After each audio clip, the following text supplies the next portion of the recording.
আমি তো যত কলেজ ইউনিভার্সিটির ছাত্র দেখি, একান্ত সুযোগ থাকলে পরামর্শ দিলে, মশওয়ারা দিলে আমি বলি, ভাইয়া তোমাদের জন্য আল্লাহওয়ালা হওয়া, তোমাদের জন্য বড় মুত্তাকি হওয়া, বুজুর্গ হওয়া সবচেয়ে সহজ।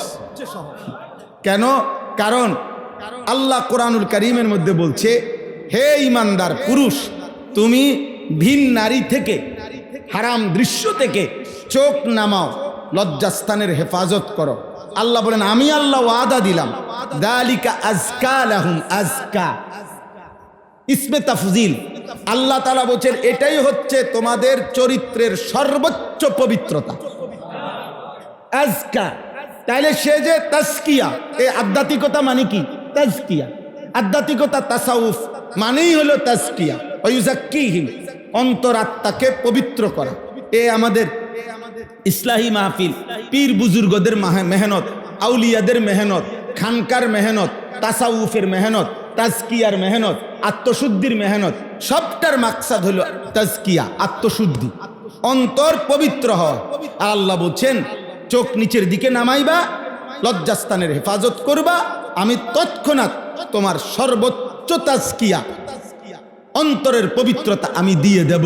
তো যাদের চারদিকে মেয়ে, উপযুক্ত সুন্দরী নারী, যুবতী, কন্যা ঘোরে, এর মাঝখান দিয়া যেই যুবক হিম্মত করে চোখ বারবার যুদ্ধ করে নামাবে, আল্লাহ বলে প্রতিবারেই আমি তোরে তাজকিয়া করব করব করব করব, একদিন তুমি শ্রেষ্ঠ বুজুর্গ হয়ে যাবে। আমরা তো অনেক সময় আমাদের পরিবেশও আলহামদুলিল্লাহ অনেকটা এমন নাই যে অতিরিক্ত মহিলা আমরা কাছে কিনারও আইন, কিন্তু ওদের চারিদিকেই তো মহিলা। এর মাঝখান দিয়ে যদি সে হিম্মত করে, अगर चे बुत है जमात की आस्तीनों में, मुझे है हुक्म खुदा ला इलाहा इल्लल्लाह। আল্লামা ইকবাল বলছে, মোমেন কাকে বলে? মোমেন বলে তাকে যে বলবে, আমার চারিদিকের সকলের কোলে কোলে বগলে, সকলের হাতে হাতে যদি একটা একটা মূর্তি থাকে, অথবা আমাকে যদি মূর্তির স্তূপের উপরেও দাঁড় করিয়ে দেয়, আমি সেখানে দাঁড়িয়েও বলবো লা ইলাহা ইল্লাল্লাহ, আমি আল্লাহ ছাড়া কাউকে মানি না, আমি আল্লাহকেই জানি। হ্যাঁ, ইব্রাহিম আলাইহিস সালাম ওনার জাতির সামনে, আব্বার সামনে এটাই বলছে, ওয়া আতাজিলুকুম ওয়া মা তাদউনা মিন দুনিল্লাহ। আব্বা আপনাকেও ছেড়ে দিলাম, গোটা জাতিকে ছেড়ে দিলাম, আপনারা যত মূর্তির পূজা করেন সব বাদ দিলাম, সব বাদ, আমি সব পরিত্যাগ করলাম। শুধু আব্বা মনে রাখবেন, আদউ রব্বি, আমি আমার রবকে একাই ডাক দিলাম, আসা আল্লাহ আকুনা বিদুআই রব্বি শাকিয়া। আব্বা আমি বিশ্বাস করি এমন রবকে ডাক দিলে কেউ ঠকে না। আমার মালিক এমন মালিক যাকে ডাকলে কেউ বঞ্চিত হয় না, দুর্ভাগা হয় না, বদনসিব হয় না। আসা আল্লাহ আকুনা বিদুআই রব্বি শাকিয়া। হ্যাঁ, এজন্য দোস্ত চলেন আজকের থেকে আমরা ইনশাআল্লাহ এই মজলিস, একটি মজলিসের মধ্যে তামাম কথা তো বলা সম্ভব না, 1 ঘন্টার মজলিসের মধ্যে পুরা 23 বছরের ইসলাম বুঝায় দেওয়া সম্ভব না। সম্ভব, কিন্তু এই একটা দুইটা কথা ফিকির তৈরি করে। আমরা যদি প্রত্যেকে নিয়ত করি যে আমি আমার কান, আমি আমার চোখ, আমি আমার দিল হেফাজত করবো ইনশাআল্লাহ। বলেন ইনশাআল্লাহ, পাক্কা নিয়ত করেন ইনশাআল্লাহ। আমিও ইনশাআল্লাহ, আমিও নিজে নিয়ত করলাম, আল্লাহ আমাকেও তৌফিক দান করুন। আল্লাহ নবী সাল্লাল্লাহু আলাইহি সাল্লাম বলছেন, আন নাজরু সাহমুন মাসমুমুন মিন সিহামি ইবলিস। নবী সাল্লাল্লাহু আলাইহি সাল্লাম বলছেন, এই হারাম নজর, গুনার প্রতি দৃষ্টি, ভিন নারী ছবি, অশ্লীল দৃশ্য, নাটক, সিনেমা, বেপর্দা নারী, হ্যাঁ, তার দিকে নজর দেওয়া, আল্লাহ নবী বলছেন এটা শয়তানের বিষাক্ত তীর সমূহের একটি তীর। যেই তীর শয়তানে ছুড়ে, যেই তীর মূলত শয়তানে ছুটছে, শুধু তীর না, যেই তীরের অগ্রভাগে বিষ মাখায় দিচ্ছে, তার মানে বিষ মাখা, তাইলে এই তীর নিশ্চিত তাকে কি করে ফেলবে? মৃত্যু ছাড়া তার আর বাঁচার সুযোগ নেই। হ্যাঁ, ইবলিসের বিষাক্ত তীরের মধ্য থেকে একটি তীর। তো আদ্দা ওয়াদ্দাওয়া, আমার শায়েখ আরিফ বিল্লাহ হাকিমুন নফস আল্লামা মুফতি মুশতাকুন নবী কাসিমি হজরতের সবচেয়ে পছন্দের যে কয়টা কিতাব, এর মধ্যে একটা কিতাব এটা, আদ-দা ওয়াদ-দাওয়া, আল্লামা ইমাম ইবনুল কাইয়িম আল জাওজি রাহমাতুল্লাহর কিতাব, আল জওয়াবুল কাফিও বলে এই কিতাবটারে।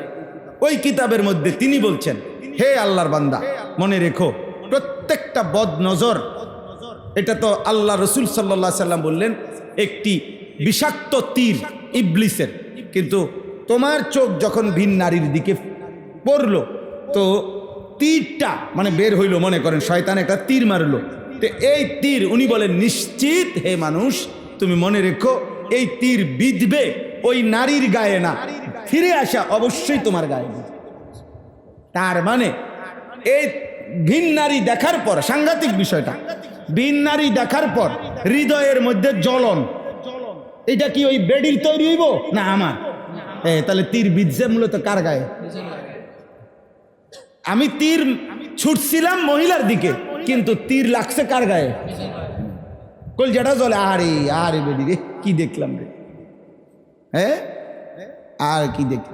আমি ওই কিতাব আছে আমার কাছে, হ্যাঁ, আরে তিনি আরবের একজন বিখ্যাত আলেম একটা কিতাব লিখছেন, এই কিতাবের মধ্যে আমি পড়লাম যে প্রত্যেকটা পুরুষ ওই মোবাইলের নর্তকী কিংবা সিনেমার নর্তকী দেখে যে হে আল্লাহর বান্দা তুমি যদি ভাবো হায় আমার স্ত্রীটা কেমন, এই বেটির কথাবার্তা চাল চলন কেমন, আর এ বেটি কি সুন্দর কথা বলে, এ বেটির কি রং ঢং, তিনি বলেন হে আল্লাহর বান্দা তুমি একবার ভেবে দেখো যে তোমার স্ত্রী সেই সকাল থেকে রাত ঘুম পর্যন্ত একটি সংসারের কতগুলো কাজ কতগুলো ঝামেলা সে পোহায়, বাচ্চা কাচ্চা, সংসার, স্বামীর খেদমত, শ্বশুর শাশুড়ির খেদমত, রান্না বান্না, এত কিছু করার পর যেই মহিলা যে তোমার দিকে তাকাইয়া হাসে, তোমার প্রয়োজনটুকু পূরণ করছে, এইটা আর ওই মোবাইলের ওই নর্তকী, ওই সিনেমার ওই নর্তকী, রাস্তার ওই বেহায়া নারী, সে তো সিদ্ধান্ত নিয়েই বাইরেছে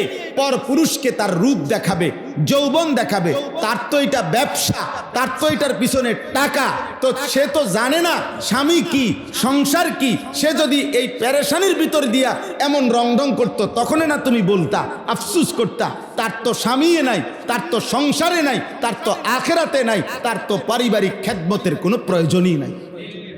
তার লগে কারে মিলাই, কোন বেডির লগে কোন বেডি মিলাই দিল।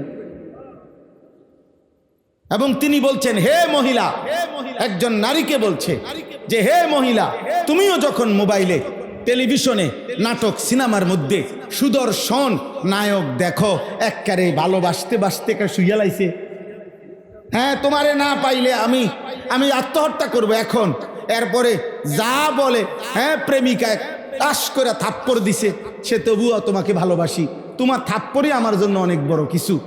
এই কথা শুনে যদি কোনো মেয়ে মহিলা মনে করো হায় এ বেটা কত ভালো, আর আমার খোদায় খোদায় আমারে কি জামাই দিল, তে বেটা আমার লগে শুধু কাজ্জা করে, তখন তিনি বললেন যে হে আল্লাহর বান্দি তুমি একবার ভেবো স্বামী নামে যে পুরুষটাকে এই সংসারে কতগুলো কাজ প্রতিদিন প্রতি রাতে তাকে করতে হয়, পারিবারিক উপার্জন, বাজার, ব্যবসা, চাকরি, সন্তানাদিদের জন্য যাবতীয় ব্যবস্থাপনা, বাইরের পৃথিবীর এই রোদ বৃষ্টি, এই পেরেশানি, এই কষ্ট, এত কিছুর বিনিময়ে এরপরও সে খাইয়া না খাইয়া স্বামী স্ত্রী সংসারের জন্য জীবনের সবটুকু উজাড় করে দেয়, তার সাথে বুঝি এই সিনেমার অথবা মোবাইলের এই নায়করে কেমনে মিলাইলা, কেমনে মিলাইলা।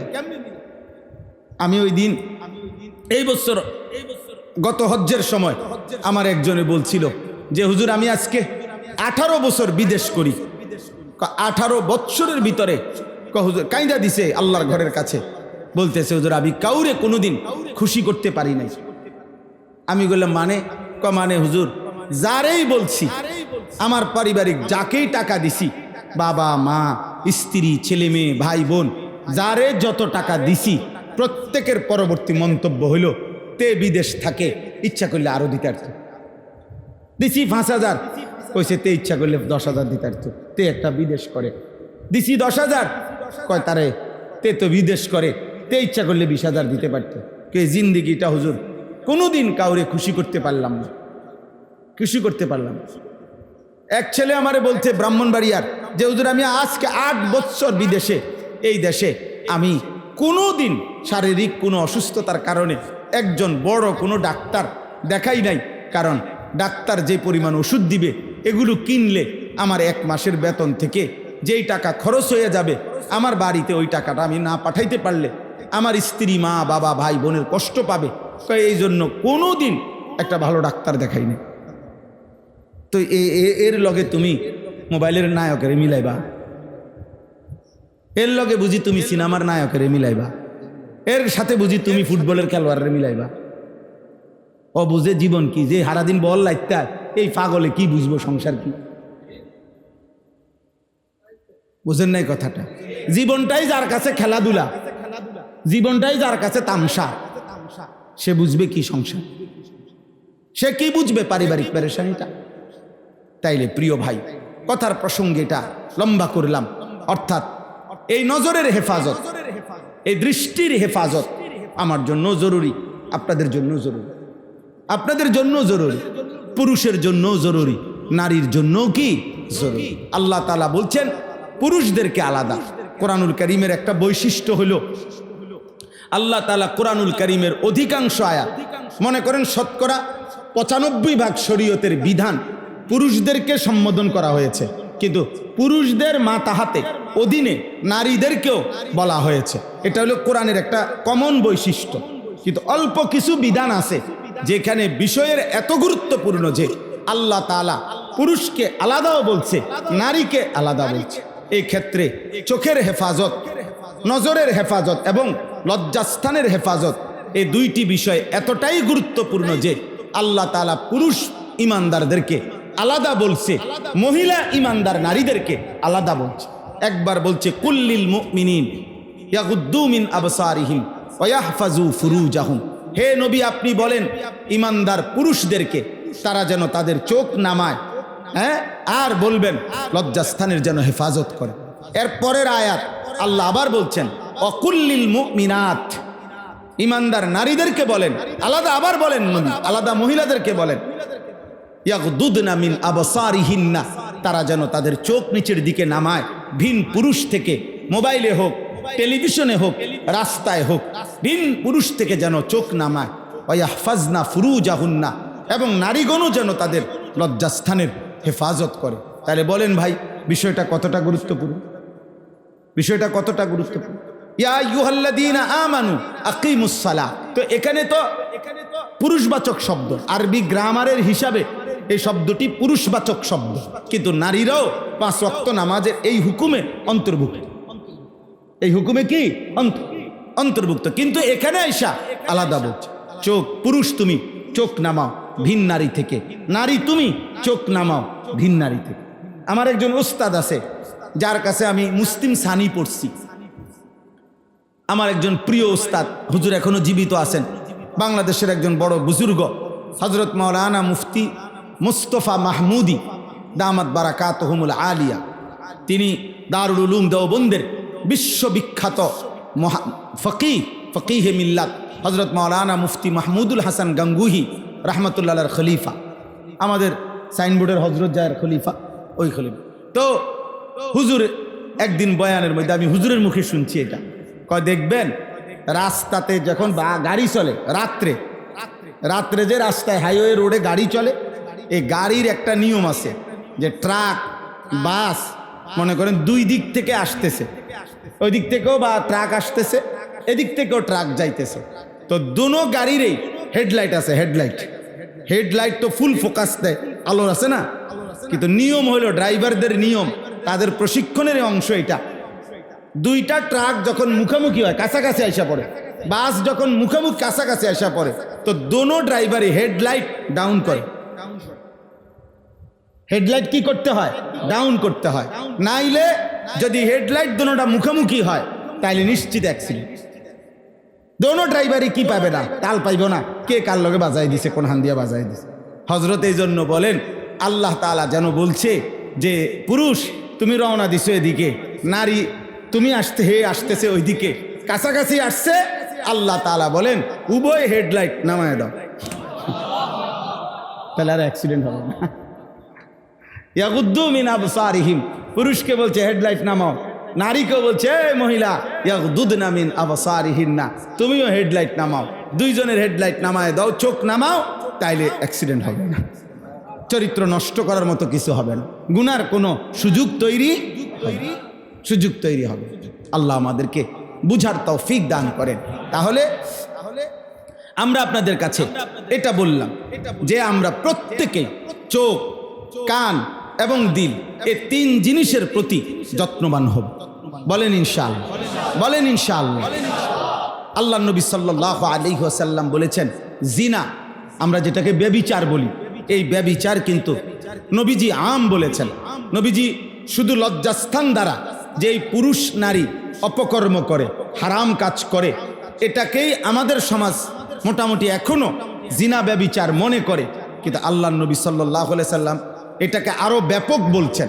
নবীজি বলছেন যে ভিন নারী যাকে দেখার অনুমতি নাই তার দিকে যে তাকায় এটা চোখের জিনা, তাকে যে হাত দিয়ে ধরে এটা হাতের জিনা, তার যে হারাম কথা, প্রেমের অবৈধ কথা কান দিয়ে শুনে এটা কানের জিনা, এটা তার সাথে যে জবান দিয়ে কথা বলে এটা জবানের জিনা, তাকে নিয়ে যে অন্তরে কল্পনা করে এটা অন্তরের জিনা, এবং লজ্জাস্থান দ্বারা যা করে এটাও জিনা। আল্লাহ নবী সাল্লাল্লাহু আলাইহি সাল্লাম সবটাকেই বলছে জিনাল নজর, জিনাল ইয়াদ, জিনাল রিজল, জিনাল আইন, এভাবে আলাদা আলাদা করে বলছে, সব কিন্তু জিনা। এই জন্য দোস্ত, হারাম নারী দেখা, নাটক, সিনেমা, মোবাইল, দিবা নিশি, হ্যাঁ, এটা চোখের জিনা, চোখের জিনা। তুমিও ব্যভিচারী, আর যে লজ্জাস্থান দ্বারা অপকর্ম করে ও ব্যভিচারী। আল্লাহ নবী সাল্লাল্লাহু আলাইহি সাল্লাম বলেছেন, লা ইয়াজনি জানি হিনা ইয়াজনি ওয়া হুয়া মুমিন। নাউজুবিল্লাহ। আল্লাহ নবী বলেন যে জিনা করে, যে জিনা করে, খোদার কসম নবী বলে সে মুমিন থাকে না, থাকে না, থাকে না। আমার কাছে তাফসীর আছে, আত তাফসীরুল মুনির, বর্তমান পৃথিবীর সারা জাগানো একটা তাফসীর হলো ডক্টর মোহাম্মদ ওয়াহবা আজ-জুহাইলি, ওনার কুয়েতের একজন বড় শায়েখ, অনেক বড় মাপের মাওসুআতুল ফিকহিল ইসলামী যিনি আপনার তাসনিফ করছেন, এই ওনার লিখিত তাফসীর আত তাফসীরুল মুনির। আমার গাড়িতে আমি এটা সারাদিন পড়ি। এই তাফসীরের মধ্যে এই আয়াতের জায়গায় একটা হাদিস উল্লেখ করছেন উনি, আজীব মারাত্মক হাদিস। নবীজি সাল্লাল্লাহু আলাইহি সাল্লাম বলছেন, মান জানা ওয়া শারিবাল খামরা, যে ব্যক্তি দুইটা পাপ করে, এক জিনা করে, নারী পুরুষের হারাম যেই কোনো সম্পর্ক, আব্বা কোন নারী পুরুষের বিবাহ ছাড়া খোদার কসম অন্য সব সম্পর্ক এটা জিনা। বিবাহ বহির্ভূত প্রেম হয় না, বিবাহ বহির্ভূত ভালোবাসা হয় না। ভালোবাসা কি হয় না?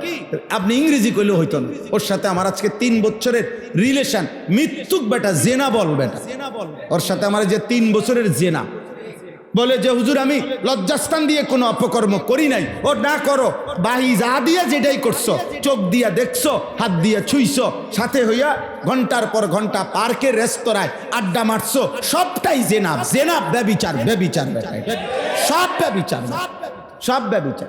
যে যা বলুক বেটা, যে যা বলুক, আমগো মোল্লার আগেও বদনাম, এখনো বদনাম। এই আমরা দুনিয়া কোন সময় আমরা বেঈমান, ফাসিক, পাপী, আল্লাহদ্রোহী, নাস্তিক, মুরতাদের দোসর কারো কাছ থেকে কোনোদিন শ্রদ্ধা আমরা পাবো, এটা আমরা জুটবে না, আমরা কপালে জুটবে। হ্যাঁ হ্যাঁ, এই কয়দিন আগেও একজন বুদ্ধিজীবী বাংলাদেশে টকশোর মধ্যে লম্বা সময় বুঝাই দিছে যে যে পরিমাণ এখন বাংলাদেশে ওয়াজ করতেছে, এই ওয়াজের মাধ্যমে নারীর প্রতি সহিংসতা, আক্রমণাত্মক ভাব এবং নারীর জনজীবনের চলাফেরার নিরাপত্তা ব্যাপকভাবে বিঘ্নিত হইতেছে। আমি ওয়াজের কারণে মহিলা এখন মানে পুরাপুরি যা তো বাইরে হাঁটে, আর যে কয়েকজন মহিলা ঘরে রয়ে গেছে, এদের কারণ এই হুজুরদের ঝামেলার কারণে, নাহলে এরা ওনার লগে হাঁটলো। আমরা ওয়াজের সমস্যায় পইরা অল্প কিছু মহিলা যে এখনো পর্দা করে, বেঈমানের ওই ফাসিকের, ওই মুরতাদের ওইটাই কলিজার মধ্যে বাজছে, বুঝলেন? নাউজুবিল্লাহ, নাউজুবিল্লাহ।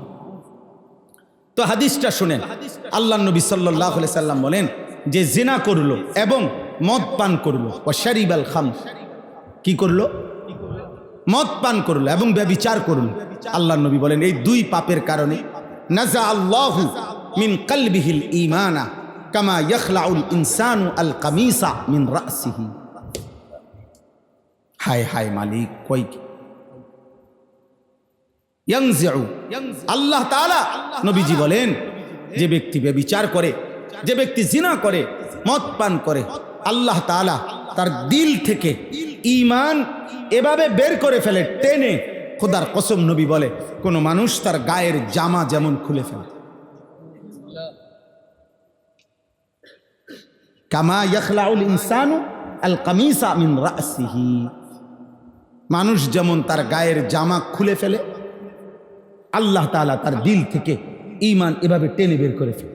যেন ব্যভিচার করতে গেছে, মদ পান করতে চাইছে, আল্লাহ যেন বলছে বেঈমানি দিঘা রাখ, এদিকে দাঁড়া দাঁড়া, মদ খাবি, আচ্ছা খা, জিনা ব্যভিচার করবি নারীর সাথে, তো আমার ঈমানটা দিয়া দাও, যা যা বেঈমান, যা এবার যা মুশরিক, যা আমার ঈমান আমার দিয়া যা, আমার কালিমা আমার দিয়া যা, যা বস। কি ভয়ানক কথা বলেন, কি ভয়ানক কথা আব্বা। এই ঈমান যদি আর না ফিরে, কালিমা যদি আর না ফিরে, তওবা যদি নসিব না হয়, তুমি তো তওবাও জানো না। তওবা করবো তো একেবারে ৯৮ বছর বয়সে, যে বছর মরতে মরতে মানে আর শেষ, দুর্বল হইতে হইতে লম্বা হইয়া গেছে, চাচা একদম শীত হইয়া শুইয়া একদম এবার মানে দম টাইনতে আছে, এই সময় 200 টাকা দিয়া হুজুর আনছে, হুজুর টাকাটা রাখেন, আব্বারে কদ্দুর তওবা করাইয়া, আমার আব্বারে গত 60 বছরের চুরি বাটপারি সিটারি যা আছে তওবা করাইয়া আমনের হাতে হুজুর আব্বারে বেহেশত জমা দিয়ে আসেন। বাহ বাহ বাহ, বেহেশত তোমার আব্বার সম্পত্তি না, বেহেশত তোমার হুজুরের বাপের সম্পত্তি।